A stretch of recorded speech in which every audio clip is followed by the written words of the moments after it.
ఎందుకంటే ఆయన ప్రభుత్వంలోనే అన్నీ బాగానే ఉన్నాయి. ఆయన చేసే ప్రభుత్వంలోనే అన్నీ బాగానే ఉన్నాయి.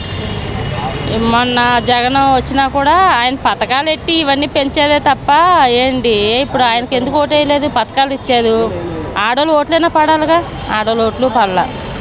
ముందు ఉద్యోగాలు, మీలాంటి వాళ్ళకి ఉద్యోగాలు, మీడియా వాళ్ళకి, పోలీసు వాళ్ళకి చాలామంది డిగ్రీలు చదువు చాలామంది ఉన్నారు. ముందు వాళ్ళు బాగుపడితే, యూత్ బాగుపడితే నెక్స్ట్ మన జనరేషన్ పిల్లలు అలా బాగుంటుంది ఆయన వస్తే మాత్రం. మరి ఇప్పుడు మహిళలకు కూడా కొన్ని సూపర్ సిక్స్ అనే అట్లాగా కొన్ని అంటే ఫ్రీ బస్సులు కావచ్చు, సిలిండర్లు కావచ్చు, ఇట్లా కూడా అడుగుతున్నారు. మరి దాన్ని ఎలా చూడొచ్చు? దాన్నైనా పర్వాలేదు మేడం. మాకు తెలిసి ఆయన వస్తే మాకంతా మంచిగా చేస్తాడు. ఆడవాళ్ళ కోసం బాగానే చూస్తాడు. పవన్ కళ్యాణ్ అన్న కూడా బాగానే ఇదవుతాడు. మరి వృద్ధులకు కూడా పెన్షన్ పెంచుతామన్నారు, మరి పెంచుతారు మేడం, పెంచుతారు. ఆయన చేసేవి అన్నీ బాగానే చేస్తారు మాకు తెలిసి. నేను పుట్టి పెరిగిన కాడ నుంచి ఆయన కోసం ఆలకిస్తున్నాను కదా, నాకు మాత్రం పర్వాలా. మరి రాజధాని విషయం ఏమంటారు? అది కూడా ఓకే ఇది మేడం. అన్నీ చేసిన వాళ్ళు అది వదలకుండా ఉంటారు కదా. అది రోడ్ల విషయంలో కానీ, ఆడవాళ్ళ విషయంలో కానీ, పిల్లల విషయంలో కానీ అన్నీ బాగానే జరుగుతాయి ఆయన ఉండేటప్పుడు మాత్రం. ఇస్తారని జనాలు ఓట్లు వేయలేదండి.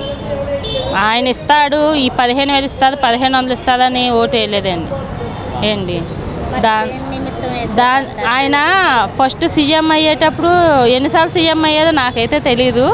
ఏంటి అన్నిసార్లు కూడా బాగానే ఉంది ఆయన వచ్చేటప్పుడు. రోడ్ల విషయంలో అవనివ్వండి, లైట్ల విషయంలో అవనివ్వండి, ఆడవాళ్ళ విషయంలో అవనివ్వండి, ఏంటి ఆటో వాళ్ళ విషయంలో అవనివ్వండి, ఏదైనా ఆయన ఉండేటప్పుడు మాత్రం బాగానే ఉంది. ఆయన ఉన్నంతసేపు కూడా మాకు తెలిసి. ఇప్పుడు ఇంతకుముందు కేసు తెలంగాణలో కానీ అన్నారు కదా ఫ్రీ బస్ అని చెప్పేసి, ఒక 2 రోజులు జరిపారు ఫ్రీ బస్ అని చెప్పేసి, ఆ క్లాసు అని చెప్పేసి అక్కడ ఆపేసారు. అట్లా కానీ ఇక్కడ కానీ జరుగుతుంది అనుకుంటున్నారా? అలా అనుకోండి. టైమింగ్స్ ఇన్ని గంటలు ఇంతసేపు అని టైమింగ్స్ పెడతారు కానీ పొద్దునుంచి సాయంత్రం దాకా అంటే పెట్టరు, అలా పెట్టరు. ఇంత టైమింగ్స్ అని పెడతారు అంతే, అది మాకు తెలిసి. అంతేగాని ఇంతసేపు అని ఉండదు.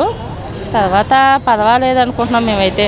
అంటే చంద్రబాబు గారు ఇచ్చిన మొత్తం హామీలన్నీ నెరవేరుస్తాం మేము అనుకుంటున్నామండి. మేము మాత్రం అనుకుంటున్నాం. అది మాత్రం తెలియదండి. అంటే ఇప్పుడు బండ బట్టి ఉంటుంది కదా, ఇప్పుడు ఇండియన్ ఉంటుంది అలాగా. అవునులేండి. బండ విషయంలో మాత్రం అది ఆ టయానికి వచ్చేటప్పటికి ఎవరికి ఇస్తారో కూడా తెలీదు. ఇండియన్ ఉంటుంది, భారతీయ ఉంటుంది, హెచ్పి ఉంటుంది. అది ఇంకా ఏంటన్నది చెప్పలేదు, ఎవరికి ఇస్తామన్నది చెప్పలేదు. ఏ బండకి ఇస్తాము ఏంటన్నది. పింఛన్ ఇస్తే మంచిదే మేడం. ఇప్పుడు కాళ్ళు చేయలేని వాళ్ళు ఉంటారు, వాళ్ళు ఇబ్బంది పడకుండా ఉంటారు. వాళ్ళ వాళ్ళకి సాయం చేసినా పర్వాలా మాకు తెలిసి. ఏంటి ఉద్యోగం లేని వాళ్ళు చాలామంది, మా తమ్ముళ్ళ ఆటోళ్ళే ఉద్యోగం లేని వాళ్ళు చాలామంది అండి. మా తమ్ముడు కూడా బాగానే చదువుకున్నారు. అవి సాగిస్తారు. ఎవరికి వచ్చాయన్న 1,00,000 ఉద్యోగాలు? అందులో 10 మందిని చూపిమ్మనండి, ఎవరినైనా సరే 10 మందిని చాలు 1,00,000 ఉద్యోగాలు. ఎందుకన్నా ఇచ్చేందుకు 5,000 పొద్దునుంచి సాయంత్రం దాకా ఉంటున్నారు, పిల్లల్ని వదిలేసి వస్తున్నారు. 5,000 దేనికి వస్తున్నాయి ఏంటి? ఆడది ఇప్పుడు వెళ్ళి 15,000 10,000 తెచ్చుకుంటుంది. ఏంటి 5,000 తోట ఇవ్వచ్చు, వాళ్ళకి ఉద్యోగాలు ఇవ్వచ్చు కాదంటలే. కానీ 10,000 ఏ లెక్కన వస్తాయి? వాళ్ళు ఇల్లు గడుపుకోవాలిగా. మరి చంద్రబాబు గారు వాలంటీర్ల నుంచి జీతం పెంచుతారు. ఉంచుతారు, 10,000 చేస్తారు. 10,000 కాదు పెంచుతారు, 10 అని కాదు, పెంచడం మాత్రం పెంచుతారు అన్న. అది కానీ ఏ ఆడపిల్లకి కష్టం వచ్చినా పవన్ కళ్యాణ్ అన్న మాత్రం ముందుంటారు. ఇంట్లో కష్టం అంటే నేనున్నానమ్మా అనుకొని వస్తారు. అదొకటి ఉంది ఆయన దగ్గర. ఏంటి పవన్ కళ్యాణ్ గారికి మంత్రి కాకుండా ఇంకేదన్నా పదవి ఇవ్వడానికి అవకాశం ఉండిద్ది అంటారా? ఆయనకి ఏ పదవి ఇచ్చినా పర్వాలేదన్న. ఆయన ప్రజల దేవుడు ఆయన, అంతే. ఆయనకి పదవే ఉండాలని లేదండి. మనిషికి సాయం చేయాలి అనే లెక్క అయితే పదవి ఉండాలని ఉండదు.